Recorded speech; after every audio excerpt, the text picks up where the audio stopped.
মাত্র 11 রানের ব্যবধানে নাজমুল শান্ত, লিটন দাস এবং মুশফিকুর রহিমের উইকেট তুলে নিয়ে ডারউইন টেস্টের দ্বিতীয় দিনের তৃতীয় সেশনটা শুরু করে মাইটি অজিরা।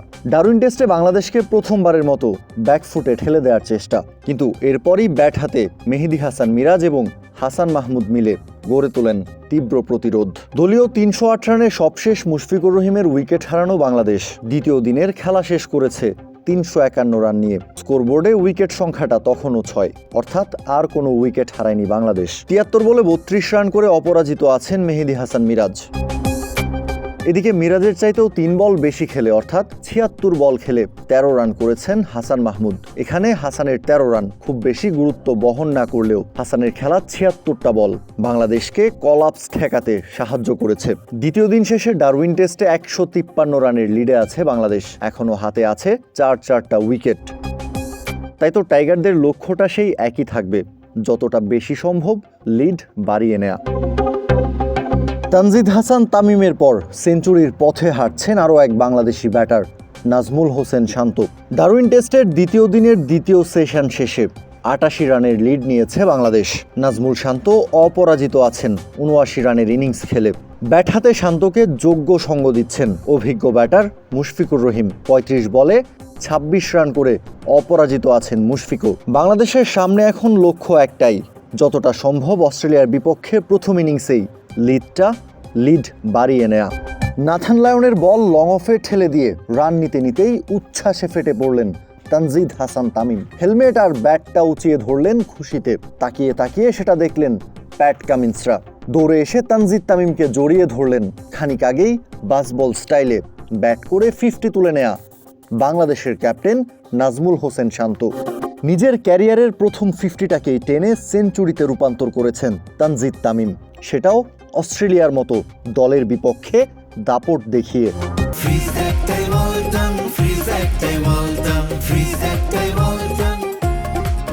এর আগে মিচেল স্টার্কের বলে তানজিদ তামিমের জোরালো কাটশট, বুলেটের গতিতে সীমানা ছাড়া হয়েছে বল। দলীয় 200 রানে পৌঁছে যায় বাংলাদেশ। অস্ট্রেলিয়ার বিপক্ষে লিডটাও তখন থেকেই শুরু হয় বাংলাদেশের।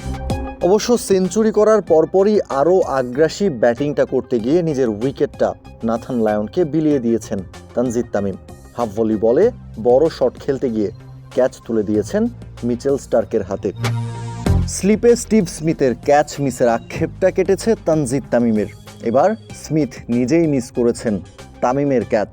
ইনিংসের একেবারে শুরুতে নাথান লায়নও ক্যাচ ফেলে একবার জীবন দিয়েছিলেন তামিমকে। সুযোগ পেলে কিভাবে সেটা কাজে লাগাতে হয় চোখে আঙুল দিয়ে দেখিয়েছেন বাংলাদেশি ওপেনার। ডারউইন টেস্টের দ্বিতীয় দিনের প্রথম সেশন শেষে সেঞ্চুরির পথে হাঁটছেন তিনি। 102 বলে তানজিদ তামিমের প্রথম টেস্ট 50।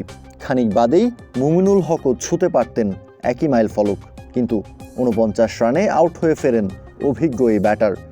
প্রথম দিনের পর ড্রাইভিং সিটে থেকে ম্যাচের কন্ট্রোল নিয়েই ডারউইন টেস্টের দ্বিতীয় দিন শুরু করে বাংলাদেশ দল। আর প্রথম ঘন্টায় একটাও উইকেট দেয়নি অজি বোলারদের। সকাল সকাল পিচের সহায়তা নিয়েও বাংলাদেশ শিবিরে একটা ফুলের টোকাও দিতে পারেনি অস্ট্রেলিয়া। উল্টো তামিমের হাফ সেঞ্চুরি আর মুমিনুলের 49 রানের ইনিংসে ধীরে ধীরে ছিটকে পড়তে শুরু করে ম্যাচ থেকে।